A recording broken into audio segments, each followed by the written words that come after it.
Hello dear students, this is Preeti Chhabra and I welcome you all to Learning Never Stops. Our today's topic is non-polar and polar covalent bonds. Now covalent bond क्या है? That is वहाँ तक तो बहुत simple है कि जब mutual sharing होती है बिटवीन एटम्स, जो दो एटम्स बॉन्ड बना रहे हैं, जब वो म्यूचुअली उन इलेक्ट्रॉन्स को शेयर करके बॉन्ड बनाते हैं तो हम कहते हैं कि वो कोवैलेंट बॉन्ड है. क्लियर है, सिंपल है. Now non polar covalent bond, polar covalent bond, यहाँ पे थोड़े बच्चों को प्रॉब्लम होती है. तो ये टॉपिक पढ़ने के पहले ना थोड़ा सा इलेक्ट्रोनेगेटिविटी पता होना ज़रूरी है. Now let us see what is electronegativity. क्या है electronegativity? What is it? Electronegativity ये एक टेंडेंसी है to attract the shared pair of electrons towards किसी एटम की, to attract the shared pair of electrons towards itself. Shared pair of electrons मतलब कुछ दो एटम्स इन्वॉल्व्ड हैं, एटलीस्ट टू एटम्स इन्वॉल्व्ड हैं कोई बॉन्ड बनाने में. उन्होंने अपने इलेक्ट्रॉन्स को शेयर किया है और एक बॉन्ड बनाया है.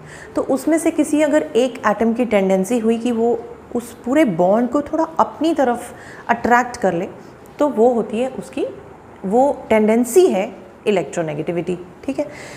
अट्रैक्ट कौन करेंगे इलेक्ट्रॉन्स? जिनको इलेक्ट्रॉन्स चाहिए अपने ऑक्टेट को कंप्लीट करने के लिए, स्टेबल होने के लिए. तो से किसी की इलेक्ट्रोनेगेटिविटी एक से किसी से ज़्यादा होगी, किसी की किसी से कम है ना. तो ये किस पे डिसाइड होता है, कौन से फैक्टर्स हैं जिस पे डिसाइड होता है? ये होता है कि उनका एटॉमिक साइज़ क्या है. What is the atomic size of the atom जिसकी इलेक्ट्रोनेगेटिविटी की हम बात कर रहे हैं. एंड सेकेंड कैरेक्टरिस्टिक है कि उसका न्यूक्लियर चार्ज कितना है. न्यूक्लियर चार्ज यानी पॉजिटिव चार्ज. न्यूक्लियस में कौन सा चार्ज है? पॉजिटिव चार्ज है. तो न्यूक्लियर चार्ज कितना है? जितना ज़्यादा होगा, ऑब्वियस है, जितना ज़्यादा होगा उतना ज़्यादा पावर होगा उसके पास to pull the electrons towards itself. But at the same time atomic size जितना कम होगा उतना ज़्यादा पावर होगा टू अट्रैक्ट, क्योंकि न्यूक्लियस के साथ एटॉमिक साइज़ का रिलेशन क्या है? आउटरमोस्ट शेल का डिस्टेंस न्यूक्लियस से जितना ज़्यादा होगा पावर थोड़ा कम होगा, और आउटरमोस्ट शेल का न्यूक्लियस से डिस्टेंस जितना कम होगा उतना ज़्यादा पावर होगा, है ना, न्यूक्लियस को अट्रैक्ट करने के लिए इलेक्ट्रॉन्स. तो ये दो फैक्टर्स के ऊपर, इन दो फैक्टर्स के बेसिस पे इलेक्ट्रोनेगेटिविटी अलग अलग एलिमेंट्स की अलग अलग कुछ वैल्यूज़ हैं. ठीक है. तो अब देखते हैं non polar and polar covalent compounds इस प्रॉपर्टी के ऊपर किस तरह से डिपेंडेंट है. अगर हम example, first will start with non polar compounds. Okay, example के साथ स्टार्ट करते हैं. Suppose I talk about an oxygen molecule. ठीक है. Oxygen molecule means two oxygen atoms. अब ऑक्सीजन की जो भी इलेक्ट्रोनेगेटिविटी है, ये तो दोनों ऑक्सीजन एटम ही है, यानी जो बॉन्ड शेयर हो रहा है ऑक्सीजन और ऑक्सीजन एटम के बीच में, या सपोज कोई भी hydrogen hydrogen, okay, chlorine chlorine, कुछ भी ऐसे मतलब एटम्स जिनके बीच जो बॉन्डिंग हो रही है, वो दोनों एटम्स अगर सेम है तो ऑब्वियस है इलेक्ट्रोनेगेटिविटी सेम है. ठीक है.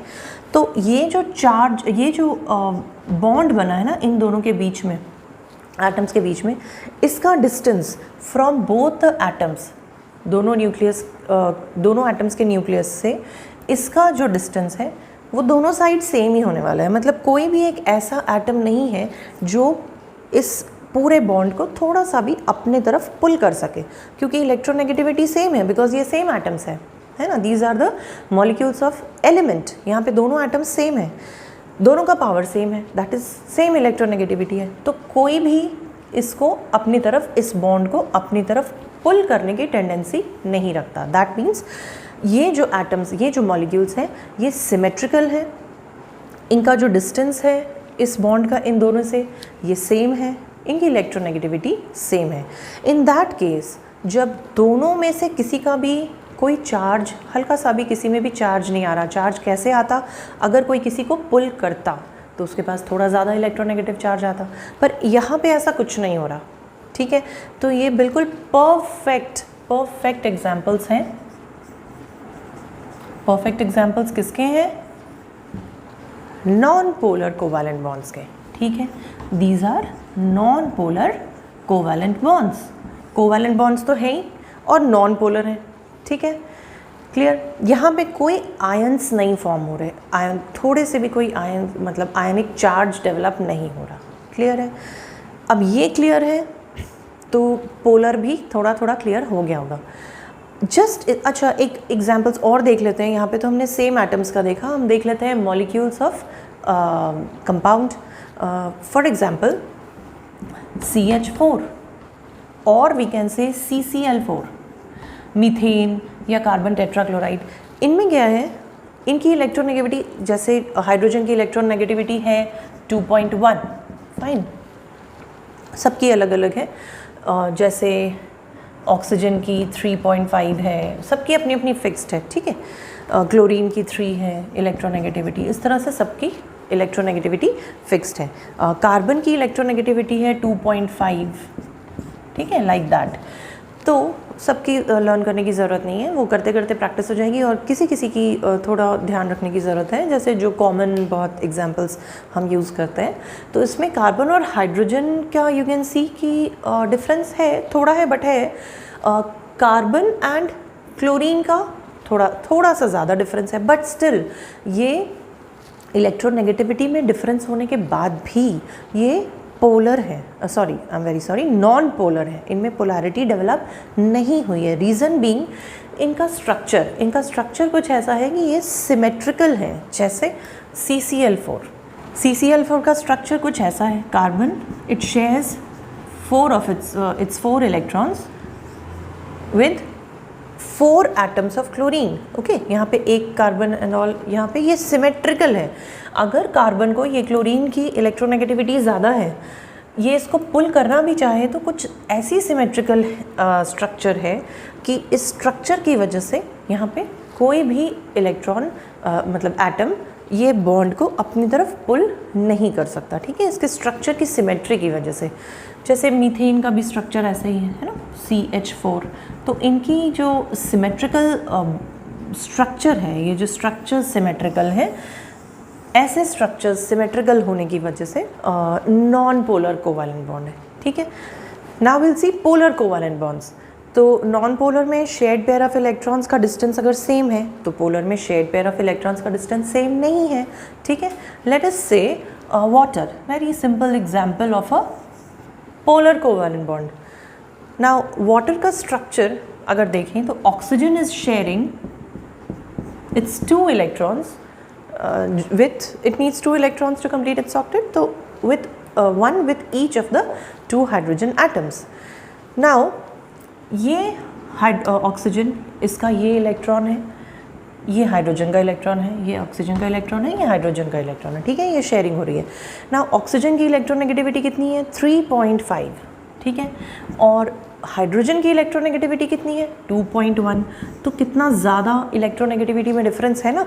तो ऑक्सीजन की टेंडेंसी क्या रहेगी, क्योंकि ये ज़्यादा इलेक्ट्रोनेगेटिव है, क्योंकि इसके पास अट्रैक्ट करने का पावर ज़्यादा है, इलेक्ट्रॉन चार्ज ज़्यादा है, तो इलेक्ट्रोनेगेटिविटी ज़्यादा होने की वजह से इसकी टेंडेंसी रहती है कि ये पूरे जो बॉन्ड है ना, इसको अपनी तरफ पुल करने की कोशिश करता है, पुल करता है। सिमिलरली इस हाइड्रोजन को भी वो अपनी तरफ पुल करता है। जब वो पुल करता है तो ये जो इलेक्ट्रॉन, जो हाइड्रोजन का एक्चुअली इलेक्ट्रॉन है, जो इसने शेयर किया है ऑक्सीजन के साथ, इस बॉन्ड के साथ ये थोड़ा सा टुवर्ड्स ऑक्सीजन मूव होता है। दैट इज़, अब जो ये बॉन्ड का डिस्टेंस है that is not same between hydrogen and oxygen. Similarly ये बॉन्ड भी इन दोनों एटम्स के बीच में इसका डिस्टेंस सेम नहीं है। रीज़न बीइंग ऑक्सीजन ज़्यादा इलेक्ट्रोनेगेटिव है और उसने इसको अपनी तरफ और इसको अपनी तरफ थोड़ा सा पुल कर लिया है, ठीक है, क्लियर। इसकी वजह से इसमें थोड़ा सा slight fractional negative charge develop होगा। तो हम कैसे लिखते हैं वाटर का molecule, this slight negative charge, okay, slight negative charge, that is fractional negative charge is developed on oxygen. And when we see hydrogen, क्योंकि इसके पास से ये पूरा नहीं गया बेटा, ये आयोनिक नहीं बना, इलेक्ट्रोवैलेंट बॉन्ड नहीं बना। इलेक्ट्रोवैलेंट बॉन्ड, कोवैलेंट बॉन्ड ये हमने किया है अपने एक वीडियो में, वैलेंसी एंड केमिकल बॉन्डिंग में। If you want to see, I have provided the link in the description box, आप जाके उसे चेक कर सकते हो। It will be very clear covalent bond और इलेक्ट्रोवैलेंट बॉन्ड में क्या डिफरेंस है। तो यहाँ पे ये जो पोलर कोवैलेंट बॉन्ड है ना वो आयोनिक नहीं है, that is not electrovalent bond. Electrovalent bond में टोटल सेपरेशन होता है चार्ज का, है ना, यहाँ पे टोटल सेपरेशन नहीं है, ये चार्ज शेयर हो रहा है, ये दोनों इलेक्ट्रॉन्स ये दोनों अभी भी शेयर कर रहे हैं, बस थोड़ा ज़्यादा इलेक्ट्रोनेगेटिव होने की वजह से इसने उस शेयर्ड पेयर को थोड़ा सा अपनी तरफ पुल करके शेयर किया हुआ है। तो ये थोड़ा सा जो इलेक्ट्रोनेगेटिव चार्ज हुआ तो ये थोड़ा सा इलेक्ट्रोपॉजिटिव हो गया, राइट। तो दिस इज स्लाइट इलेक्ट्रोपॉजिटिव, ठीक है। तो ये इसीलिए वाटर होता है पोलर, ये पोलर कोवैलेंट बॉन्ड होता है, क्लियर है। सिमिलरली एक और एग्जांपल देख लेते हैं, सपोज NH3 अमोनिया है ना, तो इसमें भी नाइट्रोजन का इलेक्ट्रोनेगेटिविटी और हाइड्रोजन के इलेक्ट्रोनेगेटिविटी में डिफरेंस होने की वजह से इसमें डेवलप हो जाता है स्लाइट नेगेटिव चार्ज, नाइट्रोजन भी पुल करता है हाइड्रोजन को, और इनमें डेवलप हो जाता है स्लाइट पॉजिटिव चार्ज, ठीक है, क्लियर। तो ये भी हो गया polar covalent bond. Similarly hydrogen fluoride, ये भी हो गया। फ्लोराइड तो सबसे ज़्यादा इलेक्ट्रोनेगेटिव है, फ्लोराइड की इलेक्ट्रोनेगेटिविटी सबसे ज़्यादा है, दैट इज़ 4, ठीक है, क्योंकि इलेक्ट्रिक चार्ज भी उसमें, जो न्यूक्लियर चार्ज सॉरी उसमें बहुत ज़्यादा है, दैट इज़ 9।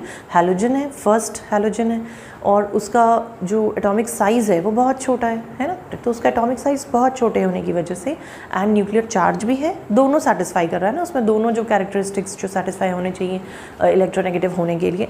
तो इलेक्ट्रोनेगेटिविटी यानी फ्लोरीन की टेंडेंसी सबसे ज़्यादा है to pull the shared pair of electrons towards itself. तो हाइड्रोजन फ्लोराइड में भी इट इज़ लाइक ये पॉजिटिव हो जाता है, एंड दिस इज इलेक्ट्रोनेगेटिविटी ज़्यादा है, बट स्टिल बेटा ये शेयर ही हो रहे हैं इलेक्ट्रॉन्स, ये शेयर कर रहा है, ऐसा नहीं कि फ्लोराइड उसको ले लेगा जैसे इलेक्ट्रोवैलेंट बॉन्ड, नो, ये शेयर ही हो रहे हैं, बट यहाँ पे फ्रैक्शनल पॉजिटिव चार्ज डेवलप हो जाता है और यहाँ पे फ्रैक्शनल नेगेटिव चार्ज डेवलप हो जाता है, ठीक है। तो ये हो गए पोलर और नॉन पोलर में डिफरेंस। अब ये जो पोलर है ना, ये किसी सोल्यूशन में अगर आए, एसिड को जब वाटर में डिज़ोल्व करते हैं ना, तो जो हाइड्रोजन आयन है H+ आयन है ना, वो निकल जाता है, सेपरेट हो जाता है एसिड से। जैसे HCl को अगर हमने डिज़ोल्व किया वाटर में, तो HCl इन वाटर में H2O में डिज़ोल्व करने पे H+ अलग हो जाता है, Cl- अलग हो जाता है ना। इसमें क्या होता है, जो पोलर कोवैलेंट बॉन्ड्स है ना वाटर में यानी सोल्यूशन फॉर्म में, वो कम्प्लीटली आयोनाइज हो जाते हैं, कंप्लीट आयोनाइजेशन हो जाता है। जो अभी स्लाइट आयोनाइज्ड थे ना, स्लाइट फ्रैक्शनल चार्ज था, सोल्यूशन फॉर्म में ये टोटल आयनिक फॉर्म में हो जाते हैं। जब वो टोटल आयंस बन जाते हैं, कम्प्लीटली आयनिक फॉर्म में कन्वर्ट हो जाते हैं ना, तब उस प्रोसेस को कहते हैं आयोनाइजेशन, क्लियर है। नाउ टू सम अप, अगर इलेक्ट्रोनेगेटिविटी बहुत कम है, बहुत कम, नेग्लिजिबल या नहीं है, तो वो कौन से होते हैं, नॉन पोलर कोवैलेंट कंपाउंड्स है ना, इनमें इलेक्ट्रोनेगेटिविटी या तो होती ही नहीं है या बहुत बहुत कम होती है। अगर इलेक्ट्रोनेगेटिविटी डिफरेंस है तो वो क्या बनेंगे, पोलर बनेंगे, राइट। अब ये पोलर कितने ज़्यादा स्ट्रॉन्ग बनेंगे ये डिपेंड करता है कि जो दो एटम्स हैं उनमें इलेक्ट्रोनेगेटिविटी डिफरेंस कितना ज़्यादा है। अगर डिफरेंस बहुत ज़्यादा है तो बहुत ज़्यादा पोलर एटम, पोलैरिटी बहुत ज़्यादा होगी, अगर थोड़ा है तो थोड़ी कम होगी, अगर वो पोलर है तो, ठीक है। और पोलर कोवैलेंट बॉन्ड्स में एक और पॉइंट है कि these are also called dipole molecules, dipole है ना, डाईपोल मॉलिक्यूल समझ आ गया होगा, बिकॉज इनके पास दोनों चार्जेस रहते हैं, स्लाइट पोलैरिटी रहती है ना, दोनों पॉजिटिव भी, स्लाइट फ्रैक्शनली सही बट होती है, दोनों होती है, तो ये भी चार्ज रहता है फ्रैक्शनली सही और ये भी रहता है, तो दोनों चार्ज होते हैं ना पोलर कोवैलेंट कंपाउंड्स में, इसीलिए उनको डाईपोल मॉलिक्यूल्स बोला जाता है, डाईपोल कंपाउंड्स, डाईपोल मॉलिक्यूल्स, ठीक है। नॉन पोलर हो गए, पोलर हो गए, और अगर ये इलेक्ट्रोनेगेटिविटी डिफरेंस बहुत ही ज़्यादा है देन तो वो पूरे इलेक्ट्रोवैलेंट कंपाउंड्स बन जाते हैं, आयनिक कंपाउंड्स बन जाते हैं, क्लियर है। तो I hope this is clear कि कोवैलेंट बॉन्ड्स में भी चार्जेस स्लाइट डेवलप हो सकते हैं, that is because of the difference in the electronegativity. So that's all for today. I end my video here. Hope to see you in my next video. For that you need to subscribe to the channel and don't forget to press the bell icon so that we can meet again in my next video where I'll be teaching you the coordinate bonds. Okay, till then, stay home, stay safe, take care, bye bye.